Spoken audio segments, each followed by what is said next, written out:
تو عبادت عیسائیت میں ہے یا اسلام میں ہے؟ میں عیسائی برادری سے بہت ہی محبت سے، کوئی طنز مقصد نہیں ہے، آپ تنہائی میں بیٹھ کے غور کرو، حضرت عیسیٰ کا مقصد کیا تھا؟ لوگوں کو اللہ سے ملانا، تو بتاؤ اسلام اللہ سے ملا رہا ہے یا عیسائیت ملا رہی ہے؟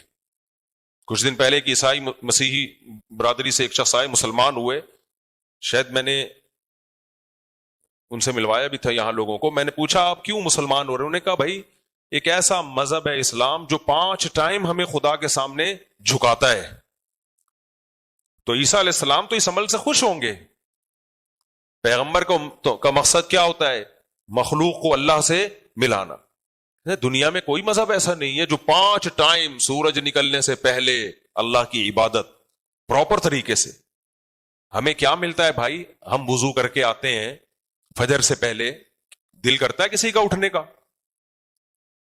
مسلمانوں میں بہت سارے لوگ اٹھتے ہیں، فجر سے پہلے ہم اٹھ کے آتے ہیں، وضو کرتے ہیں، مسجد میں نماز پڑھتے ہیں، پھر جاتے ہیں، پھر ظہر میں آتے ہیں، پھر عصر میں آتے ہیں، پھر مغرب میں آتے ہیں، 1 روپے بھی ملتا ہے اس پہ؟ محمد صلی اللہ علیہ وسلم کی تعلیمات ہیں، آپ کا آرڈر ہے، جس کی وجہ سے 1400 سال بھی ہم کس کی عبادت کر رہے ہیں؟ اللہ کی عبادت کر رہے ہیں۔ اور یہی احکام عیسیٰ ابن مریم کے بھی تھے، لیکن اللہ نے سید الانبیاء محمد صلی اللہ علیہ وسلم کو اس لیے بھیجا کہ حضرت عیسیٰ کی تعلیمات ان کے مذہبی رہنماؤں نے چھوڑ دی تھی۔ یہ عیسیٰ ابن مریم کا قصور نہیں ہے، یہ آپ کے پادریوں کا قصور ہے، آپ کے مذہبی رہنماؤں کا قصور ہے۔ وہ اس دین کی حفاظت نہیں کر سکے۔ اگر حضرت عیسیٰ کے دین کی حفاظت ہوتی تو اللہ محمد صلی اللہ علیہ وسلم کو بھیجتا ہی نہیں۔ وہ دین ختم ہوا ہے اور نظر آ رہا ہے ختم ہوتا ہوا، اس میں کوئی بہت راکٹ سائنس نہیں ہے۔ کہاں ہے نماز؟ کہاں ہے عیسائیوں کے پاس؟ کہاں گیا وہ روزے؟ کہاں گئے؟ قرآن تو کہہ رہے کہ تم سے پہلی امتوں میں بھی روزے فرض ہوئے تھے، ہوں گے کچھ مذہبی عیسائی رکھتے ہوں گے، پتہ چلتا ہے دنیا کو۔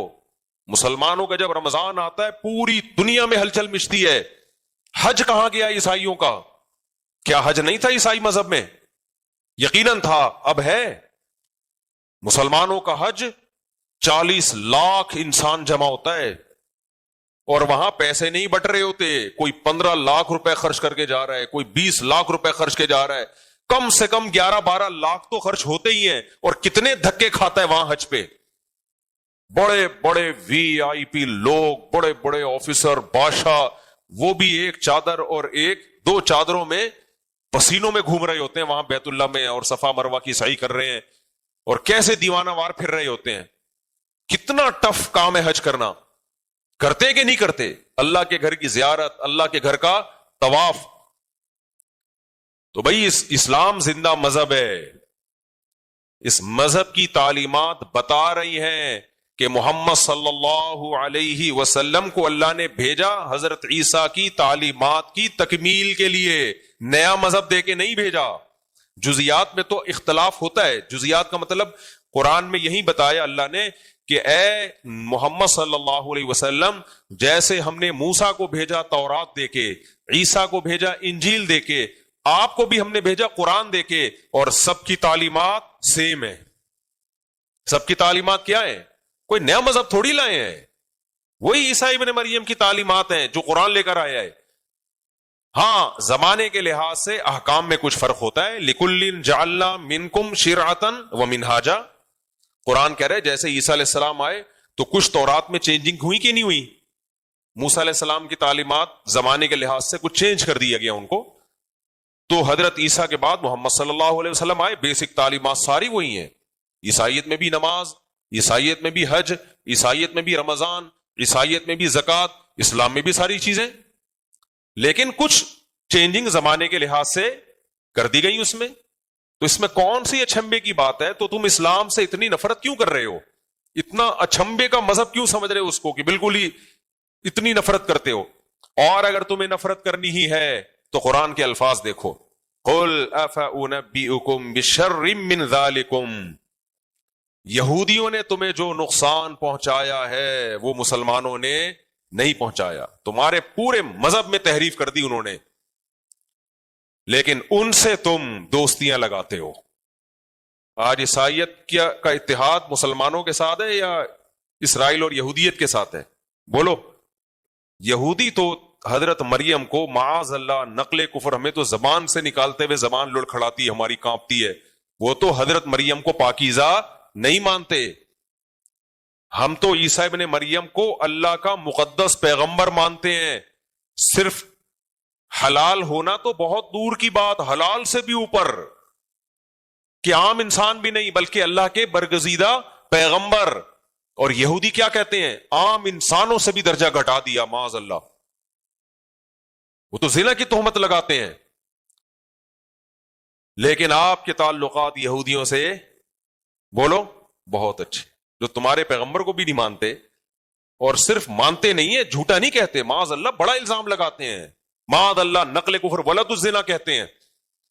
سیدہ مریم کو پاکیزہ نہیں مانتے، تہمت لگاتے ہیں بدکاری کی، زنا کی. تو یہ عجیب بات ہے، جو مذہب تمہارے مذہب کے قریب ہے، جو وہی تعلیمات لے کر آیا ہے جو عیسیٰ ابن مریم کی تعلیمات تھی، اس مذہب سے تو تمہیں اتنی نفرت، ہر وقت اس مذہب کے خلاف پروپیگنڈا کرتے رہتے ہو. آج بھی عیسائیوں کے کلپ آ رہے ہوتے ہیں، میرا بھی ایک کلپ کٹ کر کے ادھورا چلا دیا کہ اعتراضات کرتے رہتے ہیں.